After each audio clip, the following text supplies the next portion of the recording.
Kami butuh Engkau, Roh Kudus, Roh penolong, Roh penghibur, Roh yang memberikan kekuatan bagi kami.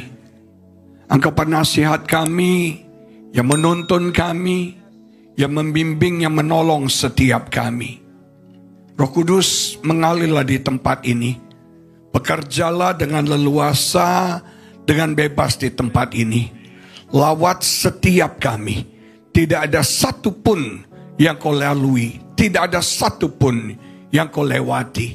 Biar setiap kami boleh mengalami jamahan-Mu. Setiap kami terbuka di hadapan-Mu. Engkau Allah yang Maha Kuasa, Engkau Allah yang Maha Tahu, dan Engkau Allah yang Maha Hadir. Berkati setiap kami dengan firman-Mu pada pagi ini, Tuhan. Biar firman-Mu membangun iman kami, membangkitkan harapan kami, dan mengubah karakter setiap kami. Pakai hamba-Mu, urapi hamba-Mu. Di dalam nama Yesus kami mau duduk diam, bersabdalah. Semua yang percaya bersama-sama kita katakan amin. Haleluya. Silakan duduk.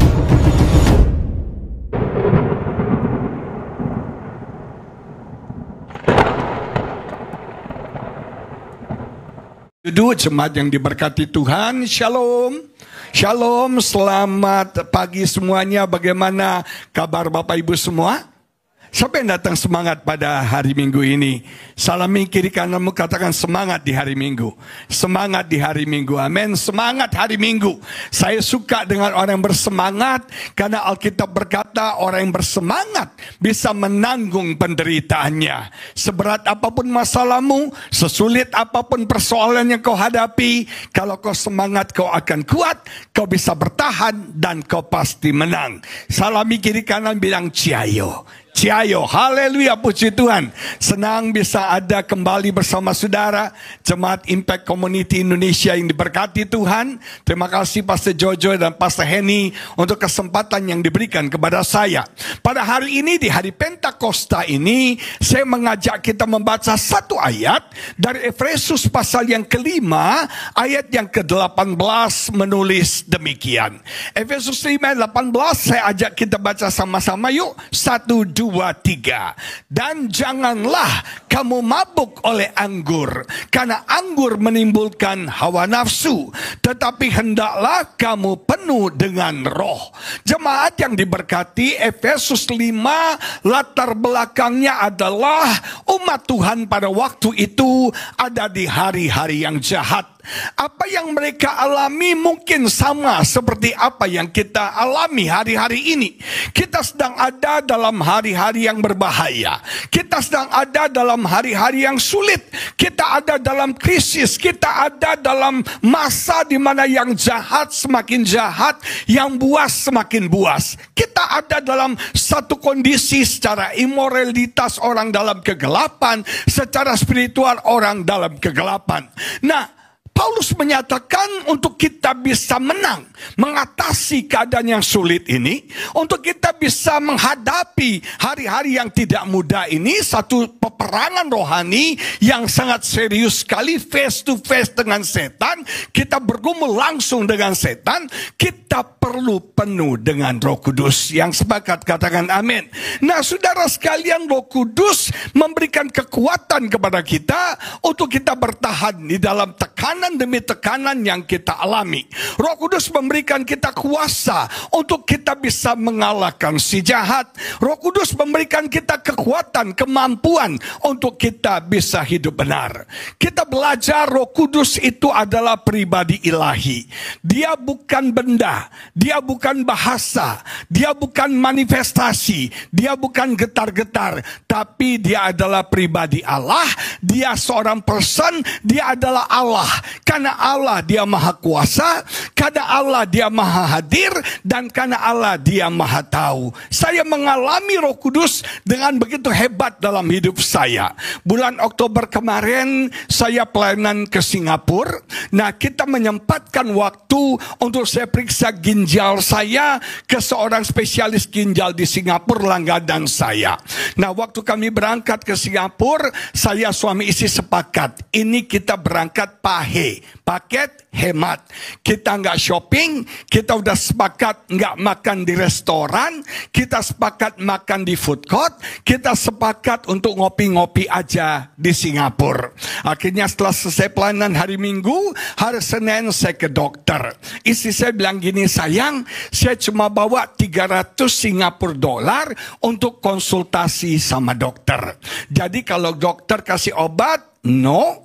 Kalau dokter suruh ESG, no. Kalau dokter suruh periksa darah, no. Akhirnya modal 300 Singapura dolar, saya ketemu dokter dengan harapan itu uang untuk konsultasi saja. Begitu saya ketemu dokter, saya bawa hasil darah dari Indonesia. Terus dokternya bilang, Pak, melihat hasil darah ini saya kurang sepakat. Hasil ini kayaknya ada kekeliruan. Gak mungkin dalam waktu yang cukup singkat ginjal Bapak drop dengan presentasi yang cukup parah. Gak mungkin. Boleh gak Pak kita cek ulang lagi darahnya?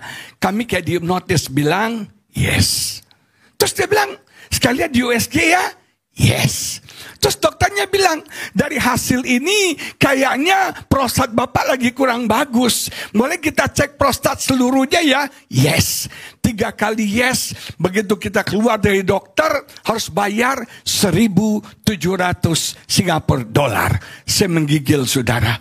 Karena modal uang cash yang kita bawa cuma 300. Tapi dengan PD saya keluarin kartu kredit saya. Waktu saya keluarin kartu kredit saya digesek, decline, ditolak saudara. Saya mulai pucat nih. Terus istri saya bilang tenang, dia keluarin kartu kreditnya. Begitu dikeluarin kartu kreditnya, decline juga, ditolak juga saudara. Kita mulai bingung nih gimana bayar 1.700. Kebetulan, tapi bukan kebetulan, Tuhan sudah atur semuanya. Saudara, teman saya pendeta di Singapura, istrinya kerja di salah satu klinik dokter di Glen Eagle di Singapura. Saya telepon dia, Bu, bisa nggak pinjam kartu kreditnya 1.700? Dia langsung lari, dia langsung gesek kartu kreditnya, saya utang 1.700. Untung istri saya suka main media sosial. Dia cewek Instagram, saudara. Semua apapun diposting gerak-gerik kami ada di Instastory-nya istri saya. Follow ya, ling-ling lutan. Nah, saudara sekalian, dia ini semuanya. Saya khotbah di sini masuk juga tuh di story dia. Nah, sudah diberkati Tuhan, ada teman kita lihat story istri saya lagi di Singapura. Dia telepon istri saya, Bu, Ibu sama Bapak lagi di Singapura ya. Aduh enak ya. Aduh saya pengen ke Singapura, tapi suami saya sibuk terus. Ntar saya tanya deh, kalau suami saya agak lega, kami nyusul Bu ke Singapura. Kita langsung bilang, come on, datang dong. Kita komporin saudara. Benar, besoknya dia datang, kita ketemuan. Terus dia bilang gini, Pak, suaminya bilang saya, Pak, kita makan yuk. Saya bilang yuk. Saya itu ke Singapura pahe ya. Artinya makan cuma di food court saudara ya. Nggak makan resto. Tiba-tiba teman saya bilang, Pak, kita makan kepiting. Dari Yesus berkuasa. Tuhan ajaib luar biasa. Saya nggak bayangin makan kepiting kali itu di Singapura. Akhirnya diajak makan kepiting. Habis makan kepiting, terus teman saya bilang, kita ngopi yuk. Nah, ada satu kafe baru buka di Singapura, di Orchard. Itu dia jual baju sebetulnya, tapi dia punya kafenya. Nah, ada butik baju, ada kafenya. Kita minum di situ. Lagi ngobrol-ngobrol, tiba-tiba teman saya yang cewek keluarin handphonenya, dibacain teks sama suaminya. Dia lupa bahwa dia tahu di sebelahnya ada pendeta punya indera ketujuh, saudara ya. Nah, saya punya feeling. Teman saya nih teks suaminya bilang gini, Pak, boleh nggak saya belanjain Pak Agus dan Bu Lingling? Kira-kira begitu feeling saya. Terus nggak lama istrinya bilang sama istri saya, Bu, kita ke toilet yuk. Saya tahu ini bukan ke toilet, mau dibeliin baju. Saya tendang kaki istri saya, pergi kamu ke sana. Istri saya tipe orangnya sungkannya tingkat tinggi. Kalau Anda kasih sesuatu pasti bilang nggak usah, tapi maju terus. Nggak usah, tapi maju terus. Itu istri saya. Sungkannya minta ampun. Jadi saya tendang kakinya. Nah, akhirnya benar, mereka bukan ke toilet, istri saya dibelikan baju dan saya juga dibelikan baju. Ketika mau bayar di kasir, itu dibayarnya 2.200 Singapura Begitu saya tahu jumlahnya 2.200, dalam hati saya bilang, aduh, gua nggak perlu baju gua masih banyak, belum kepake, sayang banget. Tapi yang namanya Tuhan berkati baju ya kita bersyukur. Kalau boleh jangan baju, bayarin 1.700 uang yang gua masih utang dalam hati saya. Tapi yang namanya orang berkati baju ya kita terima baju. Akhirnya kita pisah, dia ke hotelnya, saya ke hotel saya. Terus janjian besoknya. Suaminya bilang, Pak, besok kita makan lagi siang. Dia bilang, kemarin kan tadi kan kepiting. Nanti besok kita makan di food court. Sepakat makan di food court. Tiba-tiba istrinya batalin. Dia bilang sama istri saya, Bu, kami jauh-jauh dari Indo ke Singapura, masa makan di food court, Bu? Kita makan Chinese food. Nah, saya bilang Chinese food di mana ya? Saya cari yang murah. Kalau Anda pernah ke Takashimaya, di lantai B2 ada satu restoran Chinese food yang enak dan tidak terlalu mahal. Nggak murah juga, tapi tidak terlalu mehong, saudara ya. Nah, akhirnya kita udah sepakat di situ. Kita tunggu, dia tunggu, dia nggak datang. Dia telepon, ternyata dia di restoran yang sama, tapi lantai 4. Kalau di B2 itu kitchen, di lantai 4 itu peles, saudara. Mehong banget, saudara. Jadi saya bilang, kalian jangan di atas. Di atas mahal. Kita makan di bawah aja, enak juga. Dan tidak terlalu mahal. Dia bilang, Bapak nih gimana sih? Bapak nih nggak Alkitabiah. Alkitab bilang, kita harus semakin naik, bukan semakin turun. Kami sudah lantai 4, Bapak suruh turun ke B2. Bapak yang harus naik dari B2 ke lantai 4. Akhirnya kami naik ke lantai 4, kita makan di peles mehong haut semeyu-meyu, saudara. Nah, setelah itu kita ngopi, habis kita ngopi, mereka pulang ke Jakarta. Hanya 1 malam untuk menemani kami. Tuhan ajaib. Sekarang masalahnya, saya masih punya utang 1.700 Singapura dolar. Tapi hebat. Waktu dia bayar baju ini yang 2.200, dia minta paspor istri saya untuk JST refund. Artinya kembalian 200 dolar itu buat kami. Tapi istri saya tegas bilang tidak usah. Pakai paspor kamu. Artinya JST refundnya kembali ke mereka. Nah, waktu mereka pulang ke Jakarta, nggak tahu di airport Changi, tiba-tiba suaminya WA saya. Dia bilang, Pak, ini JST refundnya buat Bapak. Harusnya JST refund itu 200 Singapura dolar. Tahu saudara dia kirim berapa? 1.700 Singapura dolar. Bagi orang ICI, jumlah itu kecil. Kecil 1.700 Singapura dolar cuma 20 juta. Kecil kan ya? Kecil nggak? Kecil nggak saudara? Kecil. Tapi bagi saya itu besar. Kenapa? Karena rupanya Roh Kudus tahu pergumulan saya. Roh Kudus tahu hati saya. Jujur, pada waktu itu saya lagi khawatir. Pada waktu itu saya lagi khawatir tentang banyak hal. Saya lagi khawatir tentang banyak hal dalam hidup saya. Dan kejadian yang sederhana ini, Roh Kudus berbicara kepada saya. Lu nggak usah khawatir. Lihat gue bisa jamin hidup lo. Lihat gue bisa provide hidup lo. Lihat gue bisa berkati hidup lo. Apapun yang lo perlukan, aku bisa sediakan buat engkau. Kita punya Roh Kudus yang maha tahu. Kita punya Roh Kudus yang maha kuasa. Kita punya Roh Kudus yang maha hadir. Amin, saudara. Dia tahu pergumulanmu. Dia tahu keadaanmu. Dia tahu, saudara, air matamu. Dia tahu apa yang sedang kau alami hari-hari ini. Dan saya belajar, Roh Kudus memberikan kita kekuatan untuk kita bisa menghadapi tantangan hari-hari yang semakin sulit ini. Amin, saudara. Kita bisa kuat, kita bisa sanggup menghadapi tantangan yang ada. Roh Kudus membuat kita kuat. Kita jadi orang Kristen harus tahan banting hari-hari ini. Kita jadi orang Kristen yang mentalnya cemen. Saudara, saya generasi kita milenial, generasi strawberry yang mentalnya cemen banget. Yang mentalnya cengeng banget. Dibully dikit bunuh diri. Dibully dikit stres. Karena gara Instagramnya nggak di like sakit hati, saudara. Cemen lo, saudara. Saudara, saya mau beritahu kalau Anda punya Instagram, Anda main media sosial, siap untuk sakit hati. Kok nggak ada amin ya? Siap untuk sakit hati. Saudara siap, saudara. Ada berapa banyak orang jadi korban daripada media sosial karena dia nggak siap. Nah, jemaat yang diberkati Tuhan, saya belajar. Jangan punya mental cemen. Banyak anak-anak sekarang graduate dari university. Mereka datang sama saya. Pak Pendeta, doain dong supaya saya dapat kerjaan. Saya tanya, lu mau kerjaan kayak apa? Kalau boleh kerjaannya ringan, gajinya gede, fasilitasnya banyak, cutinya panjang. Suruh engkau lu aja buka pabrik, saudara. Nggak ada orang sukses dengan cara yang mudah. Nggak ada sukses tanpa proses. Yang sepakat katakan amin. Nah, Roh Kudus memberikan kita kekuatan. Roh Kudus membangun mental yang tahan banting bagi setiap kita. Gimana saya tahu Anda tahan banting? Ya dibanting. Gimana saya tahu Anda tahan uji? Ya diuji. Betul saudara? Nah, tekanan-tekanan yang kita alami menguji kita. Tadi pagi saya katakan ada satu fenomena yang sedang terjadi di negara ini. Ada banyak pesohor negeri ini, selebriti-selebriti, artis-artis yang pindah agama. Dari Kristen, tinggalkan Kristen, pindah ke agama lain. Itu hak setiap orang.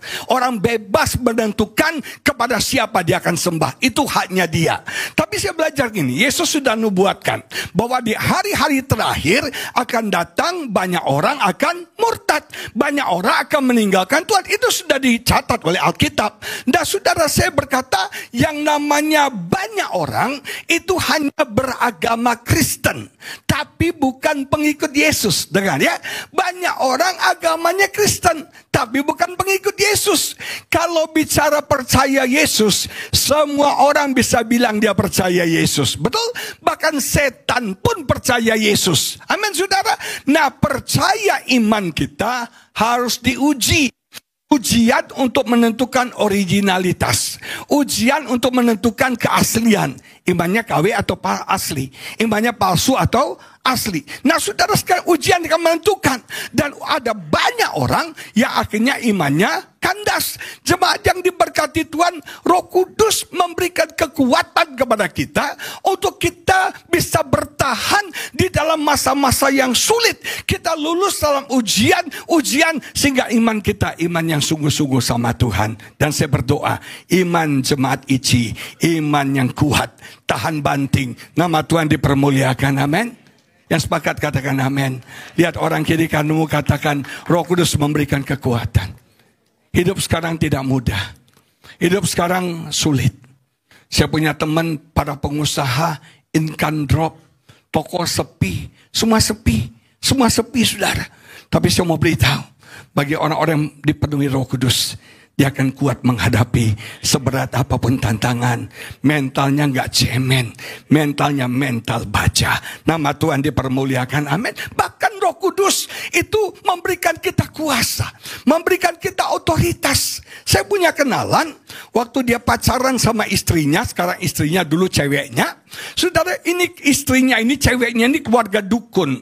Papanya dukun Medan, mamanya dukun Cirebon. Bayangin, anaknya dukun Jakarta, saudara ya. Jadi di rumahnya banyak hantu. Di rumahnya banyak setan. Itu banyak setan. Saya bisa ajak saudara untuk uji nyali di rumahnya, saudara. Banyak setan, banyak hantu.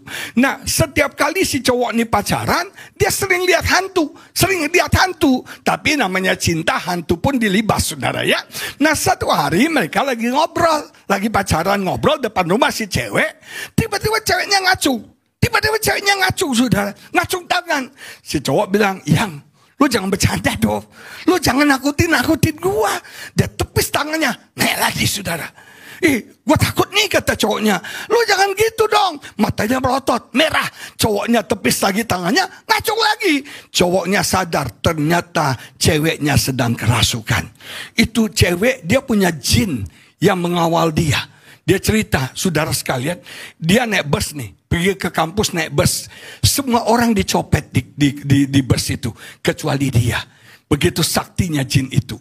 Nah, dia bilang waktu cowoknya ini ingat. Cowoknya punya teman orang Kristen. Temannya itu pernah bilang, bro, kalau lu lagi ngalami masalah, ingat ada satu nama yang bisa tolong lu, yaitu Yesus. Dia langsung teriak, Yesus, refleks, Yesus. Begitu dia teriak Yesus, ceweknya mental sekian meter, saudara. Mental sekian meter. Mental, tal sekian meter. Dan akhirnya ceweknya bilang, aku capek kayak gini. Aku gak nyaman kayak gini. Aku takut diikutin terus. Aku takut. Kita percaya Yesus saja. Akhirnya dua-dua dibaptis, percaya Yesus. Saudara, ketika satu hari mereka beribadah, didoakan itu jemaat, tiba-tiba ada cewek guling dari ujung sana ke ujung sini. Guling ujung sana, pokoknya lintas Sumatera gitu. Langsung, terus dia nggak tahu dia nyembah Tuhan. Tahu-tahu temannya bilang, bro, itu yang guling-guling itu istri lu loh, cewek lu loh. Ternyata saudara, kuasa Tuhan jauh lebih hebat. Saya mau beritahu, Roh Kudus memberikan kita kuasa untuk kita mengalahkan si jahat. Kita bukan orang yang kalah, tapi kita lebih daripada pemenang. Maka dari itu, kita perlu Roh Kudus dalam hidup kita. Ada perbedaan antara dibaptis Roh Kudus dengan dipenuhi Roh Kudus. Dibaptis adalah pengalaman sekali dalam hidup kita. Tapi dibaptis adalah pengalaman terus-menerus. Every day, setiap saat kita terus-menerus secara progresif kita dipenuhi oleh Roh Kudus. Ada tahu sponnya? Spon itu dimasukkan ke dalam air. Spon itu masuk dalam air, itu baptis Roh Kudus.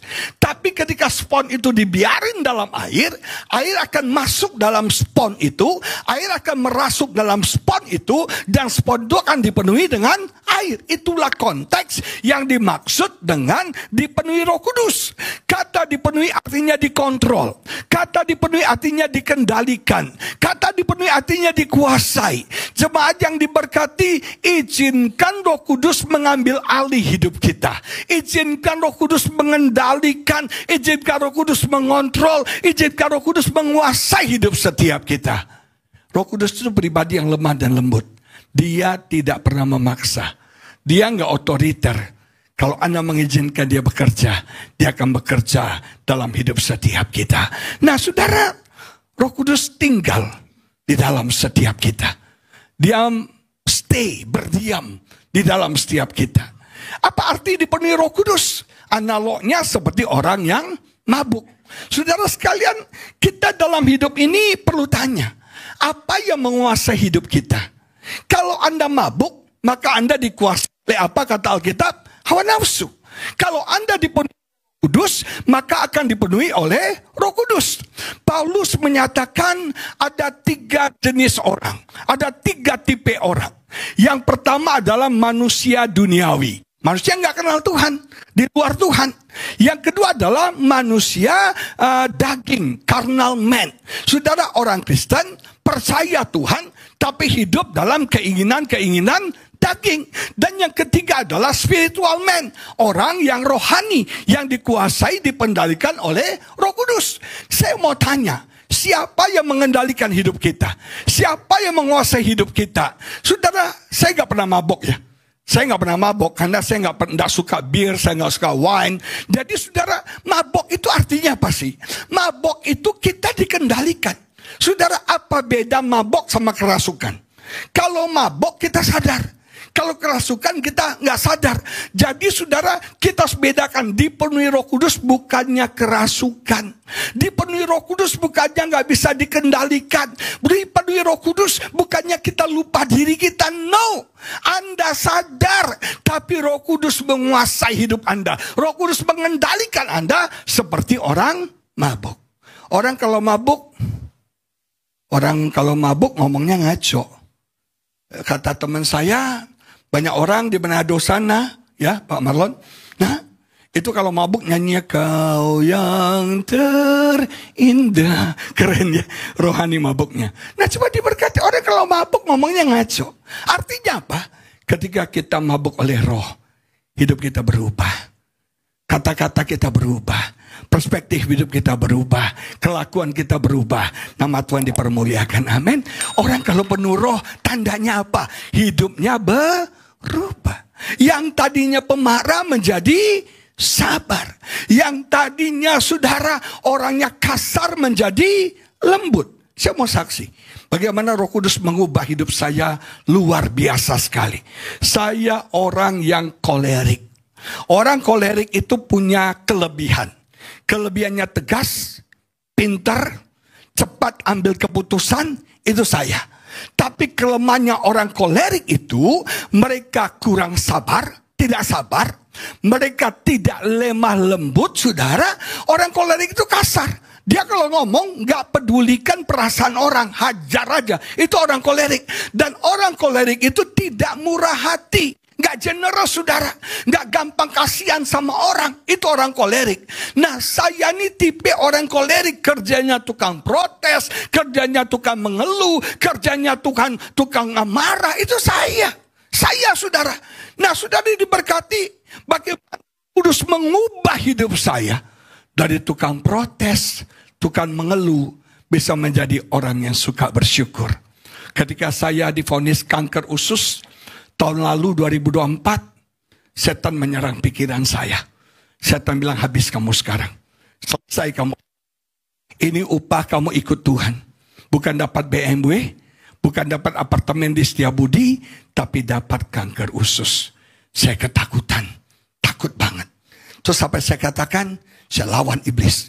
Alkitab bilang, lawanlah iblis dengan firman Tuhan. Dia akan lari daripadamu. Saya lawan iblis pakai firman Tuhan. Saya bilang, iblis, dengar. Tuhan gak pernah jahat sama saya. Tuhan gak pernah rencanakan yang buruk sama saya. Tuhan gak pernah rencanakan kecelakaan buat saya. Rencana Tuhan pasti mendatangkan kebaikan. Dan saya katakan, saya tahu keadaan ini tidak mudah buat saya. Saya tahu keadaan ini sulit buat saya. Saya tahu keadaan ini berat buat saya. Tapi izinkan saya menjalani proses ini dengan bersyukur. Dan puji Tuhan, saya bisa bersyukur. Dan ketika saya bersyukur, Tuhan berikan saya kekuatan. Ketika saya bersyukur, saya melihat pertolongan Tuhan. Ketika saya bersyukur, saya mengalami mujizat demi mujizat Tuhan terjadi dalam hidup saya. Saya bisa sehat hari ini karena kuasa dari mengucap syukur. Orang yang tukang komplain, orang yang tukang mengeluh, orang yang suka protes, belajar untuk bersyukur. Siapa yang ubah saya? Roh Kudus. Saya pemarah. Gampang marah, dikit-dikit marah, gampang tersulut emosi saya. Dan korban kemarahan saya, salah satunya adalah istri saya. Istri saya pernah bilang gini, sayang, kalau kamu marah ya, kata-kata kamu kasar banget. Seperti pisau menusuk jantung saya, dikorek-korek, kasih jeruk nipis, pedis banget katanya. Itu saya, dan saya sadar, marah itu gak ada gunanya.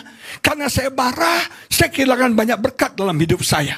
Karena saya marah, saya nyakitin hati istri saya. Karena saya marah, saya gak jadi kesaksian bagi banyak orang. Saya pernah ngantri di sebuah Starbucks, saudara, di daerah Setiabudi. Biasanya Starbucks itu kan bagus, keren banget. Tapi hari itu sudah di kafe itu jorok toiletnya, kotor lantainya, AC-nya panas, barista cuma 2 orang, antrian panjang. Ini komplainan saya, ini protes saya. Saya ngantri, saya udah siap-siap mau tembak baristanya, mau komplain, mau protes. Ketika giliran saya sampai, belum sempat saya ngomong 1, 2, 3, 4, belum sempat. Tiba-tiba baristanya bilang, Shalom Pak Pendeta Agus Lutan. Begitu dia bilang shalom, marah saya dari 100 jadi 0, saudara.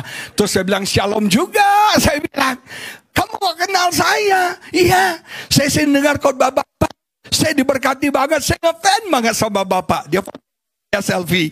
Terus dalam hati saya, untung gua gak komplain, untung gua gak protes, untung gua gak marahin. Kalau saya marahin dia, trauma seumur hidup, saudara ya.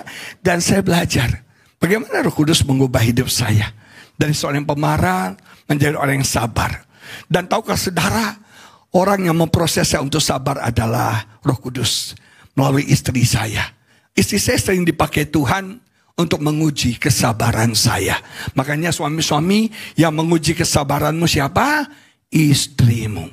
Kalau istrimu ngomel-ngomel, marah-marah, bilang, Tuhan, wanita ini kau pakai untuk menguji kesabaran saya. Saya bersyukur banget. Waktu saya ke Singapura tadi saya cerita, kami berangkat pelayanan. Saya sudah siapkan kostum sudah saya siapkan. Saya sudah siapkan sepatu krem hijau, celananya krem hijau, bajunya krem, jaketnya hijau. Serasi kan? Sepatu krem hijau, celananya krem hijau, terus kaosnya krem, jaketnya hijau. Serasi banget. Nah, Sabtu malam di hotel, istri saya setrika celana saya. Sekedar info, celana yang saya pakai celana baru saya beli dari Hong Kong. Brand new, saudara. Saya mau pakai pertama kali khotbah di Singapura. Istri saya setrika. Ternyata setrikaannya masih dingin. Dipanasin maksimal. Ketika dipanasin maksimal, dia tempel pada celana itu, terbakar. Bolong. Dia kaget, dia lempar setrikanya, jatuh di karpet. Dia melongo, dia lihat saya melongo, saya lihat dia. Selama berapa menit kami saling melongo, saudara. Terus gak lama dia bilang gini, tumben lu gak marah katanya. Maaf ya, seringkali istri-istri kita ngomong itu menantang kita. Amin bapak-bapak, menantang kita. Apa maksud lu bilang tumben lu gak marah? Artinya lu mau gua marah, betul gak? Saya bilang sama dia, sayang, saya udah gak mau marah lagi. Udah gak mau marah. Alasan pertama, karena celananya sudah robek. Udah kejadian, mau dibilang apa? Saya marah juga gak ada gunanya. Yang kedua, kenapa saya gak mau marah? Karena bagi saya untung, waktu kamu lempar itu setrika, jatuh di karpet, gak kena muka kamu. Bagi saya, kamu lebih berharga daripada celana ini.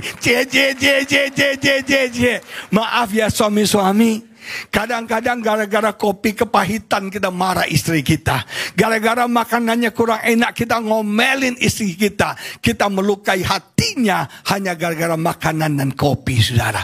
Istri kita jauh lebih berharga dari kopi, lebih berharga dari celana. Amin. Saya bilang kamu tuh lebih berharga. Untung gak kena muka kamu. Tapi sekarang kita perlu pikirkan, apa pengganti celana yang sobek ini? Satu-satunya celana yang tersisa adalah celana biru, jeans biru. Jadi terpaksa hari Minggu saya pakai sepatu krem hijau, celana biru, t-shirtnya krem, jaketnya hijau. Tapi karena yang pakai Andi Lau, gak ada yang tahu, saudara. Tapi saya melihat bagaimana Roh Kudus mengubah hidup saya. Ada banyak orang Kristen yang hidup dalam daging. Dan kita mau jujur, konflik terbesar dalam batin kita antara daging dan roh. Roh itu maunya puasa, daging maunya makan. Roh maunya doa pagi, daging maunya apa? Tidur. Roh maunya ibadah, daging maunya drakor. Betul kan saudara? Nah, jemaat yang diberkati sering konflik antara daging dan roh. Saya mau nanya, seringkali yang menangnya mana? Yang bilang daging angkat tangan. Yang bilang roh angkat tangan. Nggak ada loh. Yang bilang masa bodoh angkat tangan. Nah saudara, seringkali konflik daging dan roh, yang menang adalah daging. Tapi ketika kau dipenuhi Roh Kudus, ketika kau dikuasai Roh Kudus, ketika kau dikontrol oleh Roh Kudus, yang menang roh kita. Tahu nggak saudara? Terakhir, tahu nggak saudara? Konflik area di dalam kita itu ada dalam jiwa kita. Di mana? Di dalam jiwa kita. Manusia punya 3 dimensi ya. Roh, jiwa, dan tubuh. Konflik itu terjadi dalam jiwa. Peperangan antara daging dan roh terjadi di mana? Di jiwa. Makanya yang sering bermasalah itu apa? Jiwa kita. Jiwa kita yang bermasalah. Maka dari itu saudara, izinkan Roh Kudus menguasai emosi kita. Izinkan Roh Kudus menguasai pikiran kita. Izinkan Roh Kudus menguasai kehendak hidup setiap kita. Amin saudara. Kalau Roh Kudus yang menguasai, kau akan melihat hal-hal yang luar biasa Tuhan kerjakan dalam hidupmu. Amin. Pikiran kita tundukkan pada Roh Kudus. Conscious mind kita, pikiran sadar kita, subconscious mind kita, serahkan kepada Roh Kudus. Izinkan Roh Kudus menguasainya. Yang mengerikan, tahukah saudara, terakhir, 90-90% perilaku kita itu ditentukan oleh pikiran bawah sadar kita. Ini namanya otomatis. Dia yang mendownload semuanya, cara jalan kita, cara ngomong kita. Saya mau nanya, berubah tuh gampang gak? Gak gampang. Karena sudah di-download dari kecil-kecil. Konsep-konsepnya, apa yang kita lihat, apa yang kita raba, apa yang kita rasa, sudah di-download. Istri saya suka bilang gini, sayang, kamu kalau khotbah tuh agak slow dikit. Kamu kalau khotbah tuh agak pelan dikit. Gak bisa. Karena udah di-download Agustus. Dan seperti ini ngomongnya. Betul gak? Sudah di-download. Untuk berubah tuh gak mudah. Karena sudah jadi otomatis. Makanya ayat Alkitab bilang bagus sekali. Jagalah hatimu dengan segala kewaspadaan. Karena dari situlah terpancar kehidupan. Saya bacakan dalam bahasa Inggris ya. Dibilang, be careful how you think. Hati-hati dengan pikiranmu. Because your life is shaped by your thought. Ternyata hidup kita dibentuk pikiran kita. Pikiran bawah sadar kita.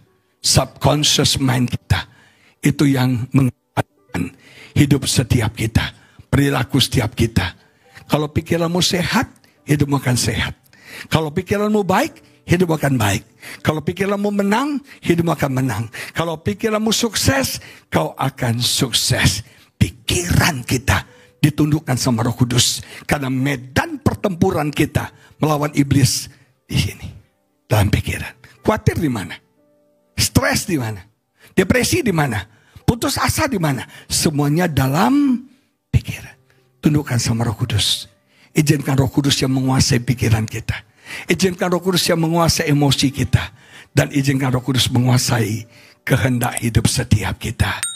Dipenuhi oleh Roh Kudus. Mari kita bangkit berdiri.